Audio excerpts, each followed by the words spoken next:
नमस्कार, मैं डॉक्टर राकेश पाठक। क्या आप जानते हैं कि प्रधानमंत्री नरेंद्र मोदी के अंध समर्थकों ने उन्हें मौलाना मोदी कहना शुरू कर दिया है? क्या आप जानते हैं कि नरेंद्र मोदी के अंध भक्त अब उन्हें अब्दुल का रखवाला कहने लगे हैं? क्या आप जानते हैं कि जब भी नरेंद्र मोदी मुसलमानों के किसी जलसे में शिरकत करते हैं तो उन्हें जिहादी तक कहा जाने लगा है? और क्या आप जानते हैं कि जब नरेंद्र मोदी रमज़ान के महीने की मुबारकबाद देते हैं तो उन्हीं की ट्रोल आर्मी दाना पानी लेकर उन पर चढ़ाई कर देती है? अगर आप ये सब नहीं जानते तो आपको जानना बहुत ज़रूरी है कि नरेंद्र मोदी ने जिस तरह के अपने अंध भक्तों की फ़ौज तैयार की थी, जिस तरह की ट्रोल आर्मी खड़ी की थी, वो सारे अंध भक्त, वो ट्रोल आर्मी, उनके अंध समर्थक जरा सा भी मुसलमानों का पक्ष सुनते हैं तो मोदी पर ही चढ़ दौड़ते हैं। हाल का एक वाकया एक बार फिर इस बात की तस्दीक कर रहा है कि नरेंद्र मोदी ने अपने समर्थकों की एक ऐसी फ़ौज तैयार की है जो अब भस्मासुर बन चुकी है। अब वो उन्हीं के सर पर हाथ रखने के लिए दौड़ी चली आ रही है। 2 दिन पहले दिल्ली में एक जलसा हुआ। जलसे का नाम था जहान खुसरो। हज़रत अमीर खुसरो की याद में ये 25वां जलसा था। इसका आयोजन रूमी फाउंडेशन करता है और उसके संयोजक हैं जाने माने फिल्मकार मुजफ्फर अली। प्रधानमंत्री इस जलसे में पहुँचे। बाकायदा उन्होंने इस आयोजन में सूफ़ी संगीत का, सूफ़ी नृत्य का आनंद उठाया। जिस वक्त मंच पर इस तरह के आयोजन हो रहे थे, खुद प्रधानमंत्री नरेंद्र मोदी अपने पैरों पर उंगलियों की थाप देते हुए देखे गए। उसके बाद उन्होंने इस जलसे में तकरीर की। प्रधानमंत्री ने इस मौके पर हज़रत अमीर खुसरो के जरिए सूफ़ी संतों का और उनकी परंपरा का जिक्र किया। उन्होंने सूफ़ी परंपरा की जमकर तारीफ़ की और कहा कि सूफ़ी संतों ने, हज़रत अमीर खुसरो जैसे संतों ने इस देश में भाईचारे का पैगाम दिया था। उन्होंने अमीर खुसरो के हवाले से हिंदुस्तान की तुलना जन्नत के बगीचे के साथ की। और जैसे ही प्रधानमंत्री नरेंद्र मोदी का ये भाषण उनके अपने सोशल मीडिया हैंडल्स पर, प्रधानमंत्री कार्यालय के ट्विटर हैंडल पर साझा हुआ, उसके साथ ही उनके अंध भक्तों की छाती पर सांप लौटने लगे। क्योंकि प्रधानमंत्री नरेंद्र मोदी ने एक सूफ़ी संत की याद में न केवल जलसे में शिरकत की बल्कि अपने भाषण में बेशुमार उर्दू शब्दों का इस्तेमाल किया, भाईचारे का आह्वान किया और तमाम बातें कहीं। आइए पहले नरेंद्र मोदी का वो भाषण सुन लीजिए, उसके बाद आपको बताएंगे कि उन्हीं के ट्विटर हैंडल पर उनके समर्थक किस तरह उन्हें अश्लील शब्दों के साथ नवाज रहे हैं। आइए सुनिए प्रधानमंत्री ने क्या कहा था। क्यों जहान खुसरो के इस आयोजन में एक अलग खुशबू है। ये खुशबू हिंदुस्तान की मिट्टी की है। वो हिंदुस्तान जिसकी तुलना हजरत अमीर खुसरो ने जन्नत से की थी। हमारा हिंदुस्तान जन्नत का वो बगीचा है जहां तहजीब का हर रंग फला फूला है। यहां की मिट्टी के मिजाज में ही कुछ खास है। शायद इसलिए जब सूफी परंपरा हिंदुस्तान आई तो उसे भी लगा जैसे वो अपनी ही जमी से जुड़ गई हो। यहां बाबा फरीद की रूहानी बातों ने दिलों को सुकून दिया। हजरत निजामुद्दीन की महफिलों ने मोहब्बत के दिए जलाए। हजरत अमीर खुसरो की बोलियों ने नए मोती पिरोए और जो नतीजा निकला वो हजरत खुसरो के इन मशहूर पंक्तियों में व्यक्त हुआ। बन के पंछी भय बावरे, बन के पंछी भय बावरे, ऐसी बिन बजाई सांवरे, तार तार की तान निराली, जुम रही सब वन की डारी। और प्रधानमंत्री नरेंद्र मोदी के इस भाषण पर सबसे ज़्यादा जिन लोगों को तकलीफ हुई वे उनके अपने समर्थक हैं। सोशल मीडिया पर जितने ऐसे बड़े बड़े हैंडल्स हैं जो प्रधानमंत्री नरेंद्र मोदी के सुपरलेटिव डिग्री के अंधभक्तों में गिने जाते हैं, उन्हीं में से एक हैंडल है अजीत भारती का। वे खुद को पत्रकार भी बताते हैं और 24 घंटे दिन रात 365 दिन नरेंद्र मोदी और हिंदू राष्ट्र के समर्थन में लिखते और बोलते रहते हैं। अजीत भारती को प्रधानमंत्री का ये भाषण नागवार गुजरा। उन्होंने प्रधानमंत्री के ही ट्विटर हैंडल पर रीट्वीट करते हुए जो लिखा है उसे सुन लीजिए। उन्होंने लिखा, बिल्कुल सही बात, सूफी संतों ने हर दिन सैकड़ों गायें कटवाईं। यहाँ संतों पर वे इन्वर्टेड कॉमा लगा रहे हैं। बिल्कुल सही बात, सूफी संतों ने हर दिन सैकड़ों गायें कटवाईं, मतांतरण के लिए सर्वस्व न्यौछावर कर दिया, मंदिरों को लूटने नष्ट करने के आदेश दिए हैं। उनका सम्मान हर हिंदू को करना चाहिए और सीखना चाहिए कि विधर्मियों के साथ कैसा बर्ताव करें। पर हाँ, सबका विश्वास भी तो कोई शगल है। यानी अजीत भारती प्रधानमंत्री नरेंद्र मोदी के भाईचारे के संदेश से इतने व्यथित हैं कि वे कह रहे हैं कि सूफी संतों ने सैकड़ों गायें कटवाई थीं, मंदिर नष्ट करवाए थे, वगैरह वगैरह। और इसके बाद जो सिलसिला शुरू हुआ तो नरेंद्र मोदी की पूरी टाइमलाइन उन्हें मौलाना बताने, उन्हें जिहादी बताने और इसी तरह के तमाम और संबोधनों से भरी पड़ी है। एक ट्विटर हैंडल है विकास पांडे, ये भी नरेंद्र मोदी के समर्थक हैं। ये हिंदू राष्ट्र के झंडा बरदार हैं। विकास पांडे लिखते हैं, शर्म आनी चाहिए आपको, आख थू। ये नरेंद्र मोदी को टैग करके लिख रहे हैं, शर्म आनी चाहिए आपको, आख थू। जिस अल तकिया के फर्जी भाईचारे को आपने शायद सन 2000 में अलग अलग जिहाद के उदाहरण से समझाया था, स्वयं ही भूल गए। गौ हत्या, हिंदुओं के हत्यारे, बलात्कारियों का सच बोलने बताने की हिम्मत नहीं है तो कम से कम उनका झूठा महिमा मंडन करने का पाप मत कीजिए। यानी विकास पांडे प्रधानमंत्री नरेंद्र मोदी को सन 2000 की उनकी रीति नीति याद दिला रहे हैं और साथ में उन्हें कोसते भी जा रहे हैं।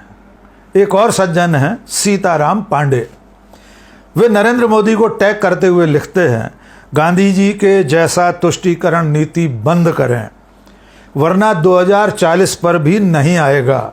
विपक्ष और मजबूत होता जा रहा है। जितने देश के रिफॉर्म्स के वादे किए हैं उनको करने का प्रयास करें। नमस्ते। एक मोहतरमा है हिमांशी अंकित, वे लिखती हैं, प्रभु भारत में सूफी परंपरा कभी नहीं रही। सूफियों ने बहुत रक्तपात मचाया था भारत में। आपके भक्त आपसे सहमत हो सकते हैं, देशभक्त नहीं। अब मान भी लो आप सत्ता में सिर्फ मुसलमानों का भला करने आए हो, हिंदुओं को बर्बाद करने। एक भवतोष शर्मा है, वे लिखते हैं, चिश्ती निजामुद्दीन जैसे सूफियों ने हमारा धर्मांतरण किया, क्या आप उस सूफीवाद की प्रशंसा कर रहे हो? स्वयं को सनातनी कहना बंद करो। भवतोष शर्मा नरेंद्र मोदी से कह रहे हैं कि स्वयं को सनातनी कहना बंद करो। जम्मू एंड कश्मीर में निष्कासित सनातनियों को पुनर्स्थापित करने के विपरीत सूफीवाद बढ़ा रहे हो। प्रमुख दरगाहों मस्जिदों को जोड़ने वाला सूफी सर्किट भी बना रहे हो। यहाँ आपको याद दिला दें कि नरेंद्र मोदी की सरकार जितने सूफी संतों की दरगाह है उन्हें आपस में जोड़ने के लिए एक सूफी सर्किट बनाने पर भी विचार कर रही है।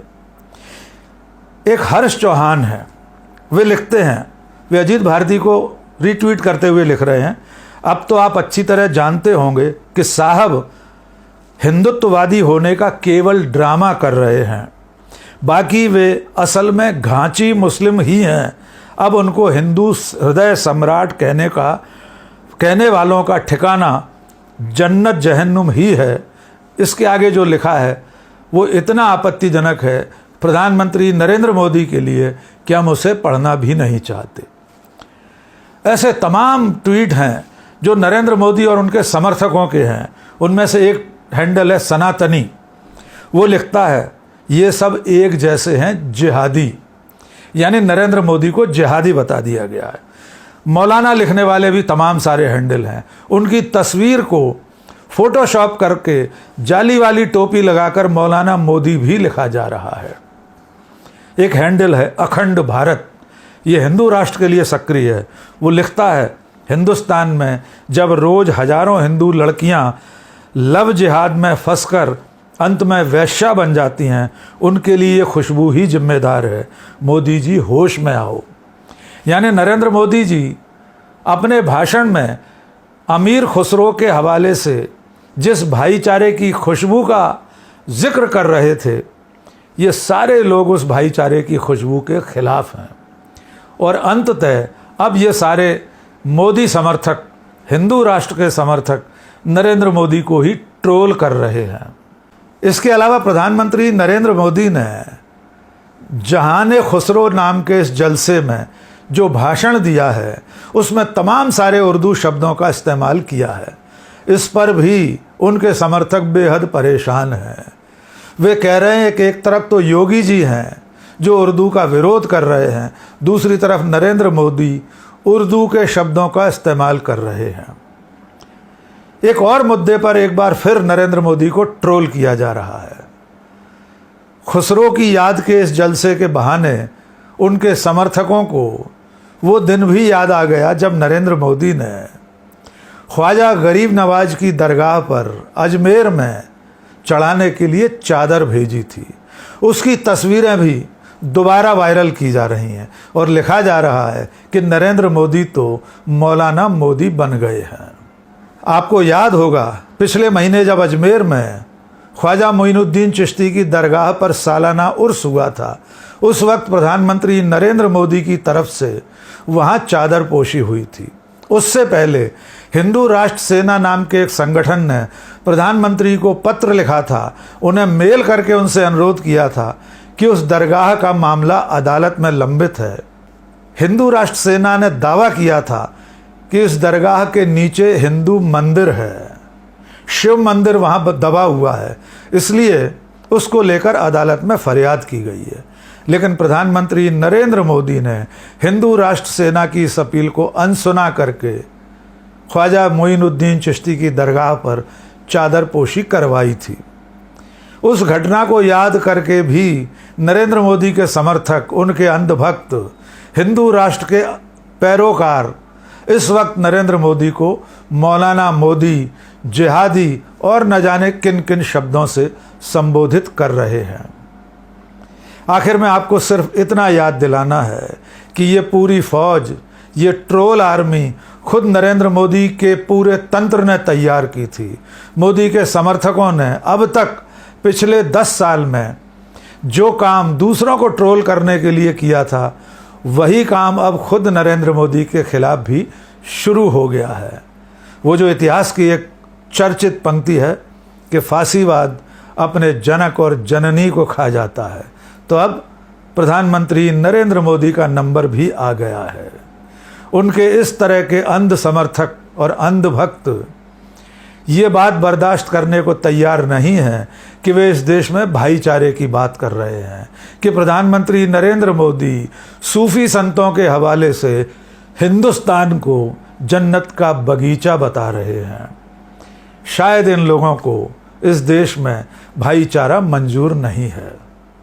प्रधानमंत्री नरेंद्र मोदी ने जहान खुसरो के इस आयोजन में एक और मज़ेदार बात कही। उन्होंने अपने भाषण में कहा कि अमीर खुसरो ने संस्कृत भाषा को दुनिया की सर्वश्रेष्ठ भाषा कहा था। उन्होंने अपने भाषण में अमीर खुसरो की किसी कविता का जिक्र किया जिसमें उन्होंने संस्कृत को दुनिया की सर्वश्रेष्ठ भाषा कहा था। भारत में सूफी परंपरा ने अपनी एक अलग पहचान बनाई। सूफी संतों ने खुद को महज मस्जिदों या खानकाहों तक सीमित नहीं रखा। उन्होंने पवित्र कुरान के हर्फ पढ़े तो वेदों के स्वर भी सुने। उन्होंने अजान की सदा में भक्ति के गीतों की मिठास को जोड़ी और इसलिए उपनिषद, जिसे संस्कृत में एकम सत विप्राहा बहुधा वदंती कहते थे, हजरत निजामुद्दीन औलिया ने वही बात हर कौम रास्त राहे दिने व किबला गाहे जैसे सूफी गीत गाकर कही। अलग अलग भाषा, शैली और शब्द, लेकिन संदेश वही। मुझे खुशी है कि आज जहान खुसरो उसी परंपरा की एक आधुनिक पहचान बन गया है। यद्यपि इस बात के कोई प्रमाण अब तक नहीं मिले हैं कि अमीर खुसरो ने संस्कृत का कहीं जिक्र किया था या संस्कृत में कोई कविता लिखी थी या संस्कृत को दुनिया की सबसे अच्छी भाषा कहा था। अब तमाम सारे जानकार इस खोजबीन में लगे हैं कि अमीर खुसरो ने ऐसा कब कहा था, लेकिन अब तक ऐसा कोई प्रमाण, ऐसा कोई दस्तावेजी सबूत नहीं मिला है कि अमीर खुसरो ने संस्कृत के बारे में ऐसा कुछ कहा था। लेकिन प्रधानमंत्री नरेंद्र मोदी कुछ भी कह सकते हैं, किसी के हवाले से भी कह सकते हैं। अब आपकी जिम्मेदारी है कि उसकी तस्दीक करते रहिए। आज के इस वीडियो में बस इतना ही। बहुत बहुत शुक्रिया। जय हिंद।